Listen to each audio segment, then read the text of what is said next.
মসজিদে কুবার মুসল্লিরা আল্লাহর নবীর কাছে নালিশ দেওয়ার জন্য গেছে। আল্লাহর নবী রাহমাতুল লিল আলামিন মসজিদে নববীতে ফজরের নামাজ শেষ করে নবীজি তাসবিহ পাঠ করতেছে। হঠাৎ করে দেখে মসজিদে কুবার মুসল্লির মুরব্বীরা সহ আল্লাহর নবীর সামনে যাচ্ছে। আল্লাহর নবী তাদেরকে দেখে মুস্কি মুস্কি হাসতেছে। আগের রাত্রেই আল্লাহ তাআলা জিবরাইলকে পাঠিয়ে দিছে, এ জিবরাইল যাও যাও আমার হাবিবের কাছে যায় বলে দিয়ে আসো, আগামীকাল সকালবেলা আমার হাবিবের কাছে আমার প্রিয় বান্দা আব্দুল্লাহ ইবনে মাসউদের নামে একটা বিচার নিয়ে যাবে। আমার বান্দা প্রতিদিন ফজরের নামাজে এশারের নামাজে সূরাতুল ইখলাস বারবার কেন তেলাওয়াত করে, এই কারণে তারা নালিশ নিয়ে যাবে। আমার হাবিবকে বইলা দিবা তারা যে আমার হাবিবের কাছে নালিশ করবে, বিচারের রায় যাতে আমার প্রিয় বান্দা আব্দুল্লাহ ইবনে মাসউদের পক্ষে আমার বন্ধু দিয়ে দেয়, বিচারের রায় যাতে ওই ইমাম সাহেবের পক্ষে দিয়ে দেয় আল্লাহর নবী। আল্লাহু আকবার, জোরে বলুন আল্লাহু আকবার। এবার সাহাবীদের, এবার মুসল্লিদের এক দল যে আল্লাহর নবীর সামনে হাজির। এবার মুসল্লিরা বলতেছে, হুজুর ওগো আল্লাহর নবী, আপনি আমাদেরকে যে ইমাম সাহেব দিয়েছেন খুব ভালো, তেলাওয়াত ভালো, বয়ান ভালো, সব ভালো। একটা মানুষের একটু কিছু বলার আগে, হালকা পাতলা নালিশ করার আগে আর আগে তার কি করে? প্রশংসা নিয়ে কি করে? এই সেই তুমি অনেক ভালো, এই সেই বইলা লাস্টে কয় এইটুক।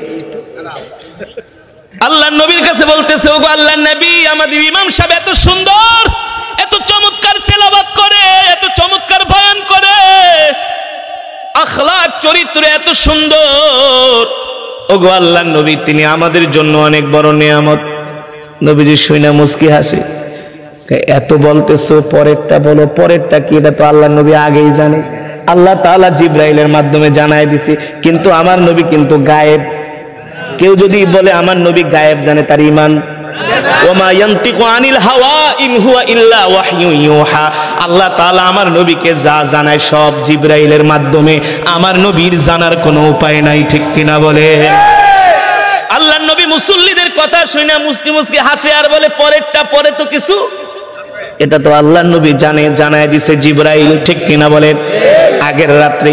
এবার মুসল্লিরা হাইসা বলে, ওগো আল্লাহর নবী, পরের টুক হলো আমাদের ইমাম সাহেব মাঝে মাঝে এশারের নামাজ আর ফজরের নামাজের শেষ রাকাতে সূরা ইখলাস পড়ি। আমাদের অভিযোগ হলো, হুজুর যদি অন্য অন্য সূরাগুলা পড়তো তাহলে আমাদের আরো ভালো লাগতো। আল্লাহু আকবার। তার মুসল্লিরা যে তার নামে ইমাম সাহেবের নামে বিচার দিতেছে, এটা তো আর ইমাম সাহেব, সে তো মসজিদে কোবায় বসে বসে সেও তাসবিহ পড়তেছে। কিন্তু মুসল্লিরা যখন আল্লাহর নবীর সাথে দেখা করতে আসছে, তার দিলের ভিতরে একটা বাড়ি মারছে, আমিও তো অনেক দিন ধরে আল্লাহর নবীকে দেখি না, একটু নবীজিকে যায় দেখা আসি। সেও মসজিদে কোবার থেকে মদিনা মসজিদের দিকে হাঁটা শুরু করছে। আল্লাহু আকবার। হাঁটতে হাঁটতে যখন মসজিদে নববীর কাছে আসলেন, যখন মসজিদে নববীর সিঁড়ির মধ্যে পাড়া দিছে, এখন দেখে ইমাম সাহেবের মুসল্লিরা আল্লাহর নবীর সামনে। বিষয়টা কেমন হয়ে গেল, ঠিক না? মুসল্লিরা বিব্রতকর অবস্থায় পড়ে গেছে। হায়রে, একজন আর একজনকে বেটা কইছিলাম না ভালো হুজুর, বড় হুজুর, বেটা বিচার দিতে আয় পড়ছিস, অনালা বোস হুজুর আয় পড়ছে। এবার এক একজন এক একজনের দিকে তাকায়া সবাই কাচুমাচু করতেছে। আরে হুজুর কইছিলাম না বেটা অনেক বড় হুজুর, সে জানে কেন আমরা আইছি, আমরাও তো জানি না। সব খেলা খেলে কি? জোরে বলেন কি? আল্লাহু আকবার। জোরে বলুন আল্লাহু আকবার। এবার সাহাবীকে দেখে আল্লাহর নবী নিজেও হাসতেছে। সাহাবী আব্দুল্লাহ ইবনে মাসউদকে দেখে আল্লাহর নবী মুস্কি মুস্কি হাসে বলে, তাল ইয়া আব্দুল্লাহ ইবনে মাসউদ, আসো আসো আসো, আমার কাছে আসো, ইজলিস, বসো, এন্ডি মাই, আমার সাথে বসো তুমি। এবার আল্লাহর নবী আব্দুল্লাহ ইবনে মাসউদের দিকে তাকায় বলে, ও সাহাবী, তোমার মুসল্লিরা আমার কাছে আসছে, তোমার নামে একটা নালিশ করছে। এই কথা শোনার পরে সাহাবীর চোখ দিয়ে ঝরঝর করে পানি পড়তেছে। আল্লাহ নবী ডাক দিয়া বলে, লিমা তাবকি, এ তুমি কাঁদো কেন? লিমা তাবকি, তুমি কাঁদো কেন? সাহাবী আব্দুল্লাহ ইবনে মাসউদ বলেন, ফিদাকা আবি ওয়া উম্মি ইয়া রাসূলুল্লাহ, ওগো আল্লাহর নবী আপনার জন্য আমার মা বাবা কুরবান হয়ে যাক। আমি এমন কি করেছি আমার মুসল্লিরা আপনার কাছে নালিশ নিয়ে আসছে? আল্লাহু আকবার। আল্লাহর নবী বলে, সাহাবী রে, তোমার মুসল্লিরা আমার কাছে নালিশ করছে তুমি নাকি মাঝে মাঝে প্রায় এশার আর ফজরের নামাজের শেষ রাকাতে সূরা ইখলাসের তেলাওয়াত করো। সাহাবী আব্দুল্লাহ ইবনে মাসউদ বলে, ওগো আল্লাহর নবী আমি তেলাওয়াত করি, কেন কেন কেন তুমি এই সূরাটা কেন এত বারবার তেলাওয়াত করো? সাহাবী আব্দুল্লাহ ইবনে মাসউদ বলে, ওগো আল্লাহর নবী আল্লাহ তাআলা কোরআনুল কারীমের মধ্যে 114টা সূরা নাজিল করছে, কিন্তু সবচাইতে আল্লাহ তাআলা সূরাতুল ইখলাসের মধ্যে আমার রবের সবচেয়ে বেশি গুণ বর্ণনা করা হয়েছে। সবচেয়ে বেশি এই সূরার মধ্যে আমার আল্লাহ তাআলার জাত মান, আল্লাহ তাআলার সম্মান বর্ণনা করা হয়েছে। আল্লাহু আকবার। এই সূরার মধ্যে বলা হয়েছে আমার আল্লাহ এক, সুবহানাল্লাহ, আমার আল্লাহর কোনো শরীক নাই, লা শারীকা লা, আমার আল্লাহ অমুখাপেক্ষী, আমার আল্লাহ কারো কাছে মুখাপেক্ষী নয়, ঠিক কিনা বলেন? আমার আল্লাহকে কেউ জন্ম দেয় নাই, আমার আল্লাহ তাআলার থেকেও কেউ জন্ম নেয় নাই। আল্লাহু আকবার। ওগো আল্লাহর নবী এই সূরার মধ্যে সবচেয়ে বেশি আমার রবের গুণ বর্ণনা করা হয়েছে, এই কারণে আমি এই সূরাকে সবচেয়ে বেশি ভালোবাসি আর বেশি বেশি তেলাওয়াত করি। সুবহানাল্লাহ। আল্লাহ নবী বলে, সাহাবী রে, এই সূরা তুমি ভালোবাসো, শুধু তুমি ভালোবাসো না, এই সূরা আমি নিজেও ভালোবাসি, আমার সাহাবীরাও ভালোবাসি, এমনকি আসমানে যত ফেরেশতা আছে, জমিনে যত ফেরেশতা আছে তারাও ভালোবাসি। আর তুমি যে এই সূরাকে ভালোবাসো, এই জন্য যেই রব আমার উপর কোরআন নাজিল করেছি, আরশের মালিক যিনি, জমিনের মালিক যিনি, কোরআনের মালিক যিনি, সেই রবও তোমাকে ভালোবাসে। সেই রবও তোমাকে ভালোবাসে। গতকাল রাত্রেই আল্লাহ তাআলা আমার কাছে জিবরাইলকে পাঠাইছে। জিবরাইলকে পাঠিয়ে বলছে, ওগো আল্লাহর নবী সকালবেলা মসজিদে কুবার কিছু মানুষ মুসল্লিরা আপনার প্রিয় সাহাবী আব্দুল্লাহ ইবনে মাসউদের নামে একটা নালিশ নিয়ে আসবে, কেন সে বেশি বেশি সূরা ইখলাস তেলাওয়াত করে। আপনি আব্দুল্লাহ ইবনে মাসউদের পক্ষে রায় দিয়ে দিবেন আর বলবেন এই সূরা বেশি বেশি পড়ার কারণে আসমানের মালিক, জমিনের মালিক, আরশের মালিক আল্লাহ আব্দুল্লাহ ইবনে মাসউদকে ভালোবাসে। সুবহানাল্লাহ। এই কথা শুনে সাহাবীর চোখ দিয়ে ঝরঝর করে পানি পড়তেছে। সুবহানাল্লাহ। আল্লাহ নবী বলে, সাহাবী তুমি কি জানো এই সূরাতুল ইখলাসকে যে ভালোবাসবে, আপনাদের জন্য খুশির সংবাদ হলো, আল্লাহ রাসূলের হাদিস থেকে বলছি বাবা, আমি বানায়া বলি না। আল্লাহর নবী বলেন, ইযা উদিআল মাইয়িতু ফি কবরিহি জাআল কুরআনু ইনদা রাসিহি। আল্লাহর নবী বলেন, যারা দুনিয়ার জমিনে আল্লাহর কোরআনকে মহব্বত করবে, যারা দুনিয়ার জমিনে আল্লাহর কোরআনকে ভালোবাসবে, আল্লাহর নবী বলেন তাদের ইন্তেকালের পরে আল্লাহর কোরআন যে তাদের কবরকে আলোকিত করবে। কবরের ভিতরে কি বাতি আছে, দরজা আছে, জানালা আছে, বিছনা বেডিং আছে? কিছুই নাই, কিছুই নাই।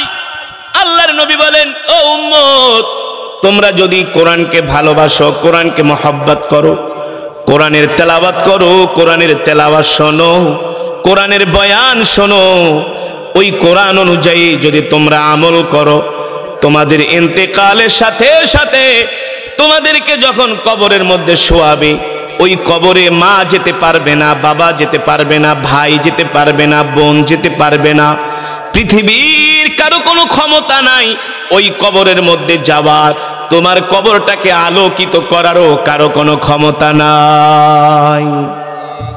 কিন্তু যারা দুনিয়ার জমিনে আল্লাহর কোরআনকে ভালোবাসবে, তাদের ইন্তেকালের সাথে সাথে আল্লাহর কোরআন তাদের মাথার সামনে যেয়ে বসে যাবে। এই কোরআন মাথার সামনে যেয়ে বসে যাবে, এই কোরআন আমাদেরকে পাহারা দিবে। আল্লাহু আকবার। যখন দুইজন ফেরেশতা আমাদের কবরে আসবে, এসে যখন আমাদেরকে প্রশ্ন করবে, মান রব্বুকা ওয়া মান দীনুকা ওয়া মান নাবিয়ুকা, আল্লাহর কোরআন বলবে, এ তোমরা কোত্থেকে এসছো? বলে জিতু মিনাল আরশ, আমরা আরশ থেকে আসছি। কেন আসছো? আমরা আল্লাহ তাআলার দুইজন বিশেষ ফেরেশতা, আমাদের কাজ হলো কবরে এসে প্রশ্ন করা, সওয়াল করা। আল্লাহর কোরআন বলবে, শোনো, এখন তোমাদেরকে প্রশ্ন করতে দেওয়া হবে না। তখন ফেরেশতারা বলবে, কেন প্রশ্ন করতে দিবে না? বলে, শোনো, কবরে যে শুয়ে আছে সে হলো আমার বন্ধু, আমার দায়িত্ব হলো তাকে পাহারা দেওয়া, যাতে তাকে কেউ ডিস্টার্ব না করে, যাতে তাকে কেউ ডিস্টার্ব। সুবহানাল্লাহ। এই কবরে কোরআন যদি আপনার আমার বন্ধু হয়ে যায়, সাথী হয়ে যায়, আমাদের কোনো চিন্তা নাই। আছে? আল্লাহু আকবার। এমন কবর যেখানে নাই কোনো বাতি, নাই কোনো সাথী। এ যুবক, তুমি কার পেছনে ঘুরতেছো? তুমি তোমার যৌবনের তাড়নায়, শরীরে এখন শক্তি আছে, ঠিক কিনা বলেন? তুমি কিছুতেই কিছু মনে করো না, কোনো কিছুকে তুমি নাথিং মনে করো। মনে করো আমি অনেক শক্তিশালী, আমার বয়স 25-30, আমার শরীর দিয়া শীতের দিনেও ঘাম বের হয়, আছে না? কি শরীরের শক্তি দেখায়, কথার ভিতরে কি পাওয়ার, কি ব্যবসা। আরে তোমার মতো বহুত যুবক, তোমার মতো বহুত মানুষ মাটির সাথে মিশে গেছে, তাদের অস্তিত্ব বিলীন হয়ে গেছে, ঠিক কিনা বলেন? আল্লাহর নবী বলেন, শোনো উম্মত, তোমরা যদি কোরআনকে ভালোবাসো, কোরআনকে মহব্বত করো, তোমাদের চিন্তা নাই, তোমাদের ভাবনা নাই, ওই কবরের মধ্যে শুধু তোমাদেরকে কোরআন পাহারা দিবে না, কোরআন তোমাদেরকে পথ দেখায়া দেখায়া জান্নাত পর্যন্ত পৌঁছে দিয়ে আসবি। জোরে বলেন সুবহানাল্লাহ। দুইজন ফেরেশতা যখন কবরে আসবে, আসার পরে তিনটা প্রশ্ন করবে, আল্লাহর কোরআন বলবে, এই ফেরেশতা গেট আউট। সুবহানাল্লাহ। কাকে ধমক দিবে? জোরে বলেন, কাকে? মাশাআল্লাহ, মাশাআল্লাহ। আপনারা অনেক কোরআন হাদিস অনেক শোনেন, বোঝেন, আপনাদের কথার ভাবেই বোঝা যায়। কিছু অঞ্চল আছে ওয়াজ করলে খালি হুজুর আপনি ওয়াজ করুন, বুঝুন, কোনো কথা নেই, বাত্রি নেই। না, এটা কোরআনের মাজমা, জান্নাতের বাগান, ঠিক কিনা বলেন? যালিকাল কিতাবু লা রাইবা ফীহি হুদাল লিল মুত্তাকিন। এই কোরআনের মধ্যে কোনো সন্দেহ নাই, সন্দেহের অবকাশ নাই। কোরআনের মাহফিলে এসে চুপ করে থাকা যায় না, কথা বলতে হয়। কথা না আসলেও আপনার ঈমান আপনাকে গুতায়া কথা বের করবে, কারণ কোরআন শুনলে তো ঈমান বেড়ে যায়, ঠিক কিনা বলেন? যেটা কোরআনের মাজমায় আইসা চুপ করে থাকে, বুঝতে হবে সে আসলে আলোচনা শোনে না। ক্লাসে যেই ছাত্ররা বেশি বেশি প্রশ্ন করে, বোঝা যায় যে সেই ছাত্ররা ভালো করে পড়া শুনতেছে, আর যেটা চুপ করে থাকে মনে হয় এটা অন্য চিন্তা করতেছে, ঠিক কিনা বলেন? তো আপনারা কোরআনের মজমায় এসে জোরে জোরে আল্লাহু আকবার, সুবহানাল্লাহ, আলহামদুলিল্লাহ, আল্লাহু আকবারের ধ্বনি দিবেন, এতে করে ঈমানের পাওয়ার বেড়ে যাবে। শুধু ঈমানের পাওয়ার বাড়বে না, এই তাসবিহগুলো যারা বেশি বেশি বলে তারা হলো জান্নাতি। তারা কি? আরে মিয়া, কখনো কখনো সুদখোরের মুখ দিয়া সুবহানাল্লাহ বের হবে না, আপনি বোম মাইরাও বের করতে পারবেন না। কখনো ঘুষখোরের মুখ দিয়া আলহামদুলিল্লাহ বের হবে না। হাজার হাজার কোটি টাকার মালিক খালি কবর নাই, কি মুরগি কেনার টাকা নাই, মাছ কেনার টাকা নাই, সংসার কেনার টাকা নাই, অ্যাকাউন্টে ঠিকই 10 কোটি পড়ে রইছে, খালি নাই, ঠিক কিনা বলেন? পকেট থেকে টাকা বের হয় না। আরেকটা রিকশাওয়ালা, আল্লাহর ওলি, আল্লাহর পেয়ারা বান্দা, 5 ওয়াক্ত নামাজ জামাতের সাথে আদায় করে, জিজ্ঞেস করবেন ভাই কেমন আছেন, মুস্কি হাসি দিয়া কয় ভাই আলহামদুলিল্লাহ ভালো আছি, আসেন এক কাপ চা খান, ঠিক কিনা বলেন? আর যেটা ঘুষখোর ওটা কব দুধ তাড়াতাড়ি ভাগ, তোর পিছনে 2 টাকা খরচ করলে এটাই লস, ঠিক কিনা বলেন? কেন বললাম কথাগুলো? যারা মুমিন, যারা জান্নাতি, তারা বেশি বেশি করে সুবহানাল্লাহ, আলহামদুলিল্লাহ, আল্লাহু আকবার বলে, ঠিক কিনা বলেন? ঠিক কিনা বলেন? আমার কথা বাস্তব নাকি অবাস্তব? একটু চিন্তা করে আশেপাশে একটু ব্রেন্ডারে ঘুরায় দেখেন যে কথাগুলো যে বলতেছি সত্য নাকি মিথ্যা। আল্লাহু আকবার। মুসলমান, যেটা বলছিলাম, এবার আল্লাহর কোরআন বলবে ফেরেশতা কবর থেকে বের হয়ে যাও। ফেরেশতা বলবে মিয়া এত বড় সাহস, আমাকে ধমক দেন, কে আপনি? আপনার এত বড় ক্ষমতা? আল্লাহর কোরআন বলবে বের হয়ে যাও, আমার বন্ধুকে ডিস্টার্ব করবা না, আমার বন্ধুকে ঘুমাইতে দাও। ফেরেশতারা বলবে না না না, আল্লাহ তাআলা আমাদেরকে তার কবরে পাঠিয়েছে তাকে প্রশ্ন করার জন্য। আল্লাহর কোরআন বলবে না না না, আমি তোমাদেরকে প্রশ্ন করতে দিব না, আমি তোমাদেরকে প্রশ্ন করতে দিব না। ফেরেশতারা বলবে কেন দিবেন না? বলবে আমি তার বন্ধু, আমি তার সাথে ওয়াদা করেছিলাম সে আমাকে দুনিয়ায় ভালোবাসবে, আমি তাকে কবরে পাহারা দিব।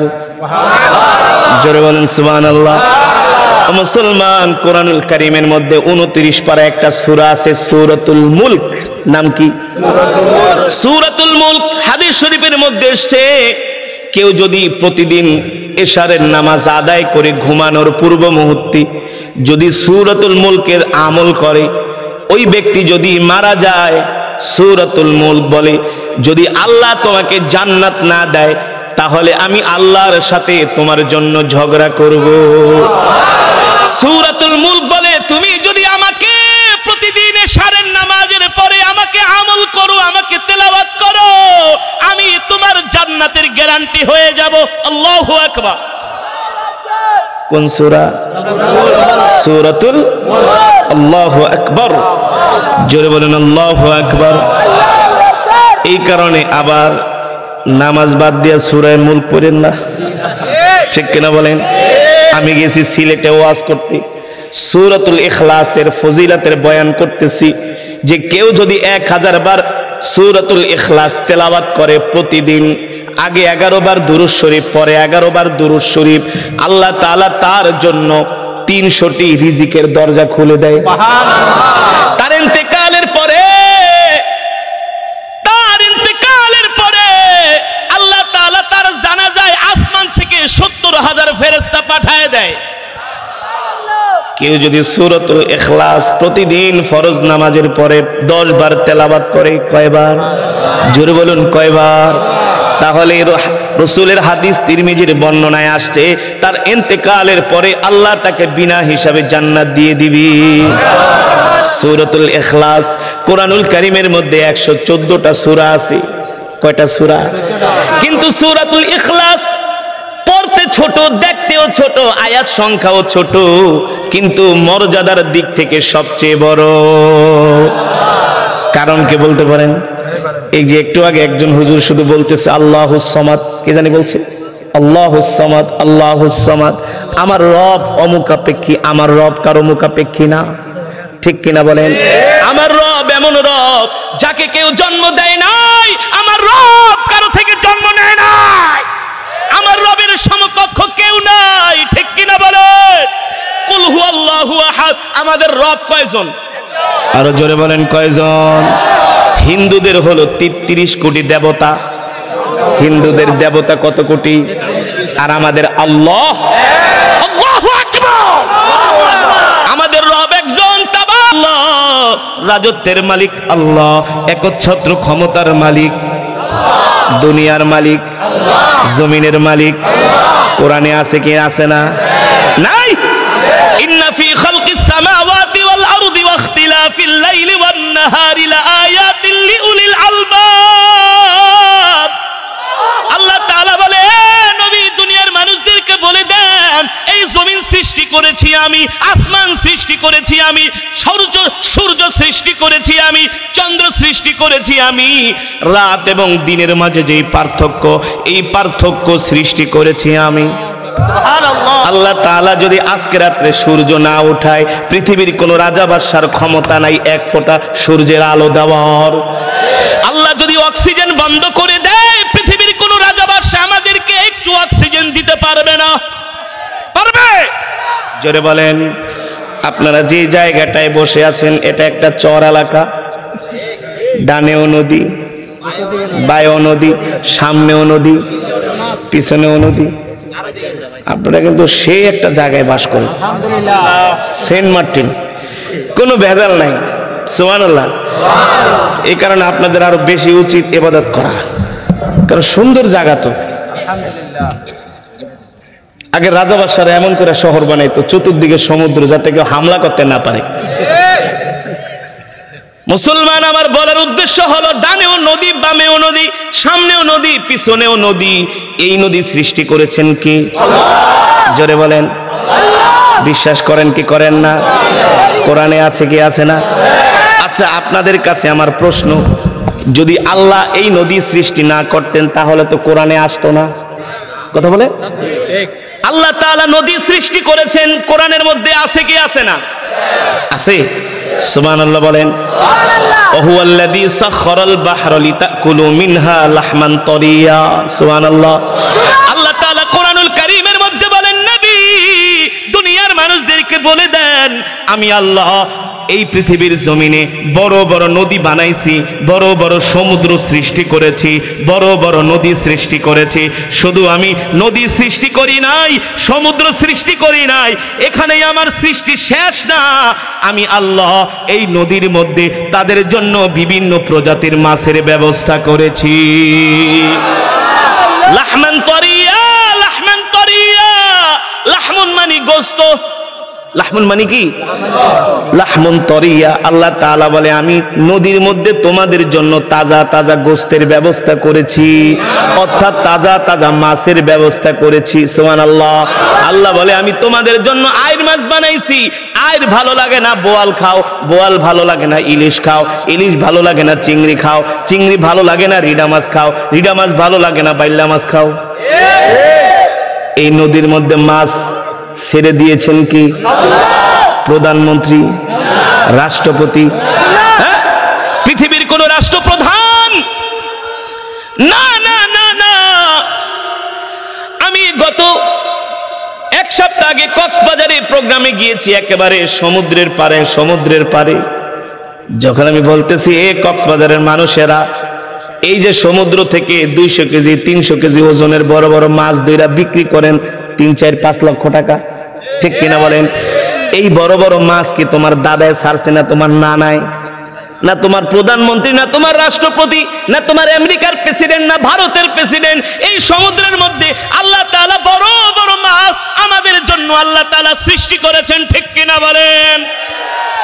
মানুষগুলো শুনতেছে আর চোখ দিয়া পানি পড়ে, বলে হুজুর বলেন কি? আমরা তো মনে করেছিলাম এই মাছ এমনি এমনি হয়। আল্লাহ তাআলা বলে, এমনি এমনি হয় না।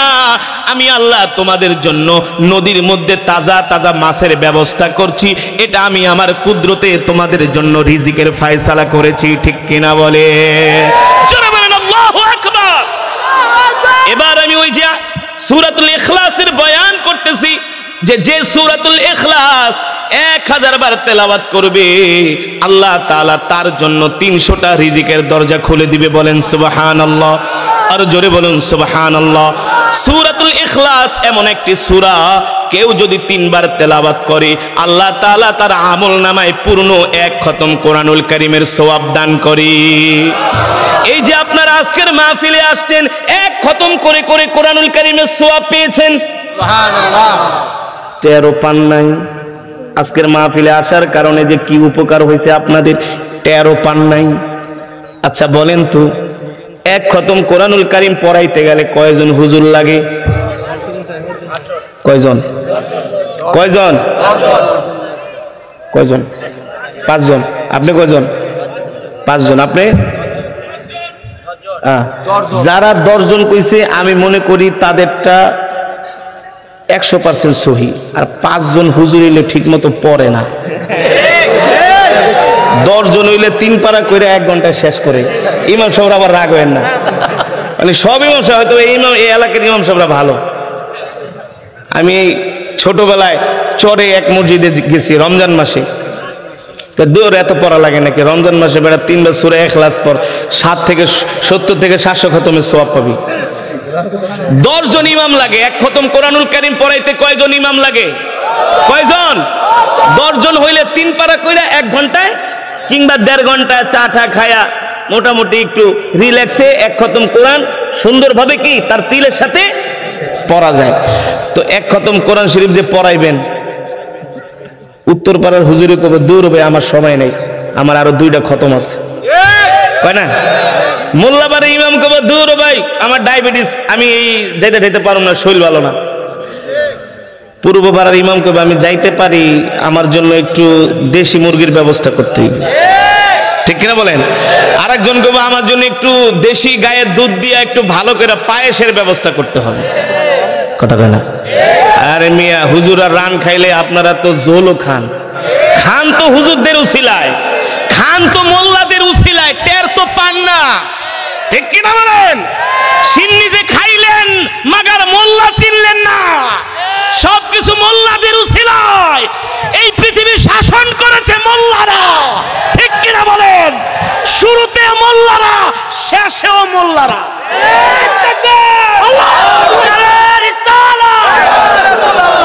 মাশাআল্লাহ মাশাআল্লাহ। এই মোল্লা কারা? সাইয়েদনা আবু বকর, সাইয়েদনা ওমর, সাইয়েদনা ওসমান, ঠিক কিনা বলেন? সাইয়েদনা আলী কাররামাল্লাহু ওয়াজহা, সব ছিল মোল্লা। এই মোল্লা আবার কাক মোল্লা না, এরা হলো আসল মোল্লা। মোল্লা কারা? যারা মূল থেকে আসছে, মূল মূল, ঠিক কিনা বলে? যাদের শিকড় হলো মদিনা ওয়ালার সাথে, তারা হলো আসল মোল্লা। যারা নির্বাচন আসলেই টুপি মাথায় দেয়, তারা হলো ভারতীয় মোল্লা, আমেরিকান মোল্লা, ঠিক কিনা বলেন? যারা আলেমদেরকে মোল্লা ধর্ম ব্যবসায়ী বলে গালি দেয়, ওরা হলো ধর্ম ব্যবসায়ী। আমরা হলাম আসল মোল্লা, আমাদের শিকড় হলো মদিনায়, আমাদের শিকড় হলো মদিনাতুল মুনাওয়ারায়, ঠিক কিনা বলেন? আমরা 5 বছর পর পর ধর্ম নিয়ে ব্যবসা করি না, 5 বছর পর পর আমরা টুপি মাথায় দেই না, আমরা সব সময় টুপি মাথায় দেই, কোরআনের পক্ষে কথা বলি, ঠিক কিনা বলেন? আমরাই আসল, আমরা কি আর সব হলো নকল। উচিত কথা কইলেই খারাপ। বাংলাদেশের এই আশেপাশের একজন এমপি আছে, হুজুর আমি আপনার তেলাওয়াত এত শুনি, গাড়িতে বইয়াও শুনি, ঘুমায়ও শুনি, কিন্তু আপনি যে মাগার এত গরম গরম বয়ান করেন এটা কিন্তু আমি জানি না, ঠিক কিনা বলেন? হ্যাঁ, পৃথিবীর নেতৃত্ব দিয়েছে মোল্লারা, আবার আসতেছে ইমাম মাহাদি, তিনিও মোল্লা। কে? এক রাতের মধ্যে পৃথিবীর মোড় পাল্টে যাবে ইনশাআল্লাহ। এই টাইয়ালা কোটালা এগুলো চলবে না। আল্লাহ রাব্বুল আলামিন বলেন, ও নবী এই সূরা আমি আপনার উপর নাজিল করেছি, এই সূরার এত ফজিলত, এত বরকত, এত মর্তবা, কেউ যদি সূরাতুল ইখলাসকে ভালোবাসে তার জন্য জান্নাত ওয়াজিব হয়ে যায়। জোরে বলেন সুবহানাল্লাহ। এই সূরাতুল ইখলাসের এত ফজিলত, আল্লাহর নবীর একজন প্রিয় সাহাবী যার নাম হলো আব্দুল্লাহ ইবনে মাসউদ রাদিয়াল্লাহু তাআলা আনহু, যাকে বলা হয় ফকিহুল মুহাদ্দিসিন, যাকে বলা হয় ফকিহুল মুহাদ্দিসিন, আব্দুল্লাহ ইবনে আব্বাস রাসূলের জলিল কদর সাহাবী।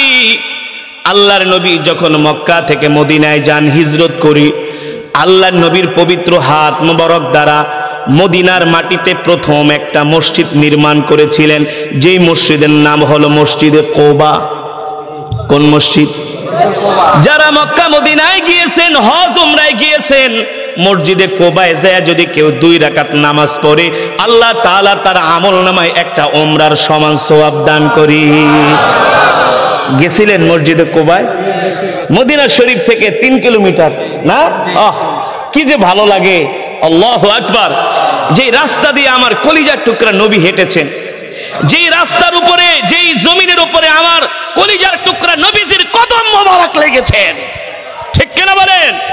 আমি যখন মদিনা মসজিদুন নববী থেকে মসজিদে কোবায় হাইটা হাইটা যাই, স্পিডে হাঁটি না, আস্তে আস্তে হাঁটি, এটা তো বরকতি রাস্তা। যেই মাটির সাথে আমার পেয়ারা নবীজির পা লেগেছে, আল্লাহু আকবার। যে মসজিদে কোবা আমার নবী নিজের হাত দিয়া ওই মসজিদ নির্মাণ করে হযরত বেলালকে বললেন, বেলাল তুমি এবার মসজিদে কোবার ছাদে উঠে আজান দাও। সেই মসজিদে কোবা,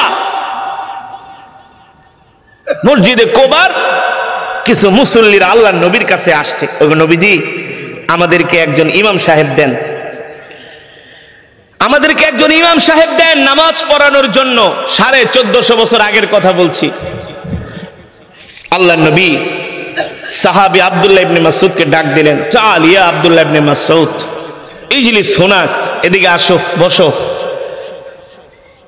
এই মসজিদে কোবার মানুষেরা আসছে একজন ইমাম নিতে, তো আমি তোমাকে মসজিদে কোবার ইমাম হিসাবে তোমাকে আমি নিযুক্ত করলাম, তুমি আজ থেকে মসজিদে কোবার নামাজের ইমামতি করবা। সুবহানাল্লাহ। সাহাবীর নাম কি? আব্দুল্লাহ ইবনে মাসউদ রাদিয়াল্লাহু তাআলা আনহু, অনেক বড় জলিল কদর সাহাবী। সুবহানাল্লাহ বলেন।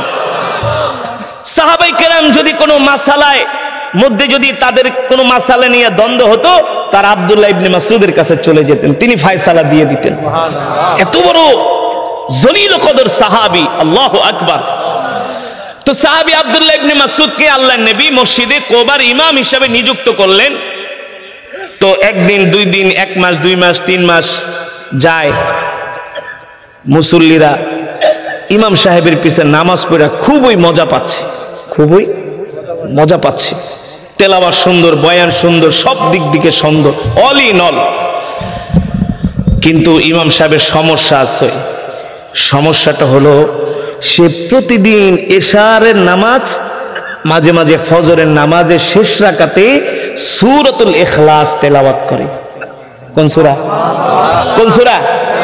সূরাতুল ইখলাস।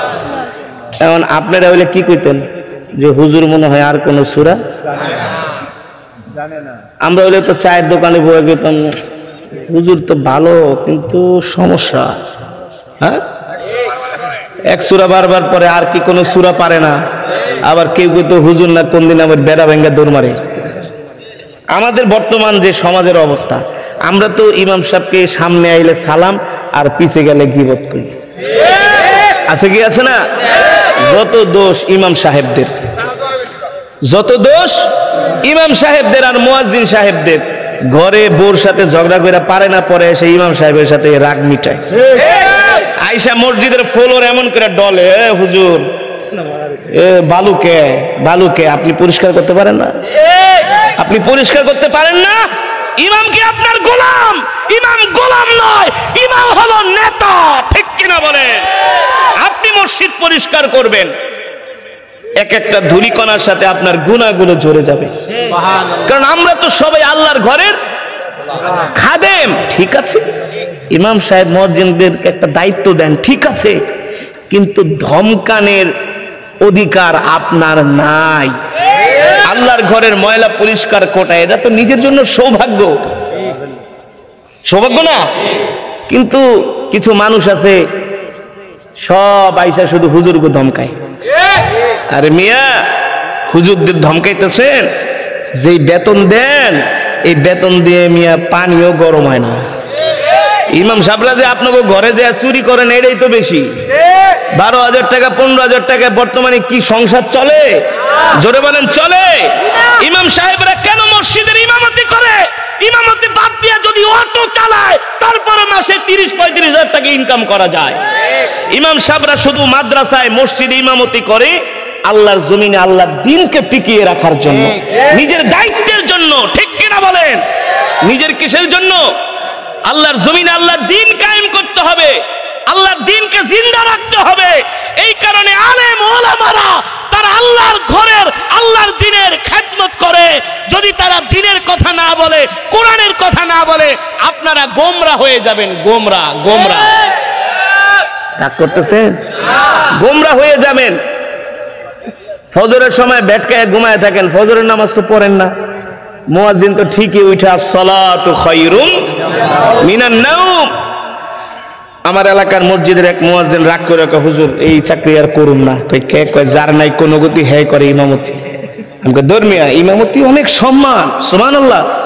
দুনিয়ার কিছু আছে না এদিক সেদিক উল্টা পাল্টা, তারা না বুঝুক, আমার রব তো বুঝে। আরে তারাও তো রক্তে মাংসের মানুষ, রাগ আছে না, অভিমান আছে না। হুজুর চাকরি করুন না অন্য কিছু করুন। আমি বলি, মিয়া আপনি এই কথা কন, আমার তো মন চাই ইমামতি করতে, আসলেই মন চায়। ইমামতি করলে আল্লাহু আকবার 5টা ওয়াক্ত সালাত তাকবীরুল্লাহর সাথে আদায় করা যায়। তাহাজ্জুদের নামাজ পড়া যায়, অনেক মুসল্লিদের সাথে একসাথে মিশা যায়, ঠিক কিনা বলেন? এটা নিয়ামত। তো এই নিয়ামতের কারণে ইমাম সাহেবরা কষ্ট কইরা হলেও তারা ইমামতি করে, নইলে এছাড়া তারা অনেক কাজ করতে পারে, করে না। কারণ আল্লাহর জমিনে আল্লাহর দ্বীনকে টিকাইতে হলে তো মেহনত করতে হবে, ঠিক কিনা বলেন? যেটা বলছিলাম, মুসলমান, ওই যে সাহাবী আব্দুল্লাহ ইবনে মাসউদ মসজিদের কোবার ইমাম, সাহাবীরা তার পিছনে নামাজ পড়ে, মুসল্লিরা নামাজ পড়ে, অনেক মজা। ইমামের তেলাওয়াত সুন্দর, বয়ান সুন্দর, আখলাক সুন্দর, চরিত্র সুন্দর, সব দিক থেকে 100। কিন্তু ইমাম সাহেবের সমস্যা হলো প্রতিদিন মাঝে মাঝে এশার আর ফজরের নামাজে কোন সূরা পড়ে? জোরে বলেন। সূরাতুল ইখলাস পড়ে। মুসল্লিরা কানা ঘষা শুরু করে যে হুজুর এই সূরা বারবার তেলাওয়াত করে, কারণ কি নামাজের মধ্যে অন্য কোন সূরা কি সে পারে না? আর একজন কয় বেটা সাবধান, পারে না মানে কত বড় আলেম বেটা, বুঝোস? সাবধানে কথা কইস। মুসল্লিরা একজন আর একজনকে বলে কি করা যায়, কি করা যায়, এই চলো আমাদের মসজিদের যিনি মুরব্বী আছে তার কাছে যে আমরা বলি যে হুজুর তো অনেক ভালো তেলাওয়াত করে, সুন্দর, সব দিকে সুন্দর, কিন্তু সে প্রতিদিন ফজর আর এশারের নামাজে মাঝে মাঝে সূরা ইখলাস তেলাওয়াত করে, অন্য কোনো সূরা কি সে জানে না, তাহলে কেন পড়ে না? আমরাও ইমাম সাহেবকে বলি না, বললে যদি সে রাগ করে, বললে যদি আমাদের বেয়াদবি হয়ে যায়, এই ভয়ে আমরা ইমাম সাহেবকেও বলি না। মসজিদের যিনি মুরব্বী বলে দেখো আজকে হুজুর নামাজে কোন সূরা তেলাওয়াত করে, যদি আজকে সে সূরা ইখলাস তেলাওয়াত করে তাহলে আমরা ফজরের পরে হুজুরের যিনি হুজুর আছেন, ইমামের যিনি ইমাম আছেন, আমরা তার কাছে নালিশ করব। তিনি কি? জনাবে মুহাম্মদুর রাসূলুল্লাহ। মুহাম্মদের সাথে বলি সাল্লাল্লাহু। আমরা আল্লাহর নবীর কাছে যে নালিশ করব, নালিশ বিচার না, বিচার না, কি নালিশ করব, নালিশ। এবার আজকে সাহাবীরা সবাই আগে আগে চলে আসছে, দেখবো হুজুর আজকে কোন সূরা পড়ে, বুঝলেন না? দেখবো আজকে হুজুর কোন সূরা পড়ে। হুজুর ইশ ফজরের নামাজ পড়তেছে, সূরা ফাতিহা পড়তেছে, আলহামদুলিল্লাহি রাব্বিল আলামিন আর রহমানির রহিম মালিকি ইয়াউমিদ্দিন ইয়াকা না'বুদু ওয়া ইয়াকা নাস্তাঈন اهدنا الصراط المستقيم صراط الذين أنعمت عليهم غير المغضوب عليهم ولا الضالين। এবার দেখবো ইমাম সাহেব কোন সূরা পড়ে। ইমাম সাহেব পড়তেছেন কুল হুয়াল্লাহু আহাদ আল্লাহু সামাদ লাম ইয়ালিদ ওয়া লাম ইউলাদ ওয়া লাম ইয়াকুল লাহু কুফুয়ান আহাদ। আল্লাহু আকবার। ইমাম সাহেব গেছে রুকুতে। নামাজ শেষ হওয়ার পরে এবার একজন আর একজনের দিকে তাকায়, কয় আর দেরি নাই, সোজা নবীজির কাছে যায় নালিশ দিব। মুসল্লিরা এক অংশ চলে গেছে মসজিদে নববীতে আল্লাহর নবীর কাছে নালিশ দেওয়ার জন্য। এই সূরাতুল ইখলাসকে যে সঙ্গী করে নিবে আল্লাহ তাআলা তার জন্য জান্নাত ওয়াজিব করে দিবে। ওই যে সিলেটে গেছিলাম ওয়াজ করতে, বলছিলাম একটু ঘটনা মনে আছে না? ভুলে গেছেন? না, এত সোজা না, ভুললে চলবে না। আমরা যে ওয়াজ করি কোন জায়গাতে কোন জায়গায় যায় আমাদের মাথায় ঠিকই থাকে। ওয়াজ করা কিন্তু এত সোজা না, এত সোজা না। হাজার হাজার মানুষ সামনে কি এমনি বসে থাকে নাকি? সিলেট গেছি ওয়াজ করতে, এখন সূরা ইখলাসের বয়ান করতেছি। এখন এক সিলেটের যুবক এসে কয়, ওবা খারি সাহ আমার লাগে একটু দোয়া করুক কারে। বাহ, আমি লন্ডন যাবো কিন্তু আমাকে ভিসা দেয় না, আমি খিতা করতাম। হ্যাঁ, তুমি আমার লাগে একটু দোয়া করুক কা, তুমি যা চাও তোমারে তাই দিব, আমার বাসায় নিয়ে তোমারে খানি খাওয়াবো, তোমারে হাদিয়া দিব। আমি বলছি তুমি সূরাতুল ইখলাস, সূরাতুল ইখলাস দৈনিক 40 দিন 1000 বার তেলাওয়াত করবা। কয় হাজার? 41 না হইলে 240, 240 না হইলে 340, এই সূরাতুল ইখলাস বেশি বেশি তেলাওয়াত করবা, অধিক পরিমাণে, কমসে কম 1000 দৈনিক। তো আমি সিলেটে তো আমি প্রচুর প্রোগ্রাম করি। তো পরের বছর যাওয়ার পরে ওই যুবক কয়, তুমি খিতা আমল শিখায় দিয়া গেছো রে বাহ। পাসপোর্ট জমা দিলাম, ভিসা তো পাই নাই। আমি বলি কেন? তুমি কি যে আমলটা করতে বলেছিলাম তুমি কি করছিলা? কাহা বাক্কা রাত না ঘুমায় ঘুমায় আমল করছি, ভিসা তো পাই নাই। আমি বলি এটা তো হওয়ার কথা না। যদি এটা তোমার জন্য খায়ের হয়ে থাকে, কল্যাণ হয়ে থাকে, আল্লাহ অবশ্যই তোমাকে সূরাতুল ইখলাসের উসিলায়, কারণ সূরাতুল ইখলাস এমন একটি সূরা, ওই যে বললাম এক খতম পড়াইতে কয়জন ইমাম লাগে? 10 জন। 10 জন ইমাম লাগে, আর কিছু লাগে না। কি লাগে? এক ইমাম সাহেব কয়, ভাই আমার ডায়াবেটিস, আমি কিন্তু ওই দেশি গরুর দুধ ছাড়া পায়েস ঠায়েস খাই না, ফার্মের মুরগি খাই না, পারলে একটু দেশি বড় একটু নদীর থেকে একটা পাঙ্গাস মাছ আইনো, নাকি আইর মাছ আইনো, একটু রাইন্দো ভালো করে। ইমাম সাহেবদের তো সবাই ভালোবাসে, আমরাও ভালোবাসি, কারণ ইমামরা হলো আমাদের সেরেতাজ, আমাদের মাথার মুকুট, তারা হলো আমাদের নেতা নেতা নেতা, ঠিক কিনা বলেন? তারা আমাদের নেতা। সমাজের ভিতরে যদি কোনো বিচার আচার হয়, ইমাম সাহেবদেরকে মুরব্বী বানানো উচিত, তাদের রায় মেনে নেওয়া উচিত। আর রায় দেয় ঘুষখোর আর সুদখোর, 500 টাকার নোট দেখাইলে বিচার রায় পাল্টায়। হ্যাঁ, 500 টাকার 2টা নোট ঢুকাই দিলে আরে তুই দেখিস খেলাটা কেমনে খেলি।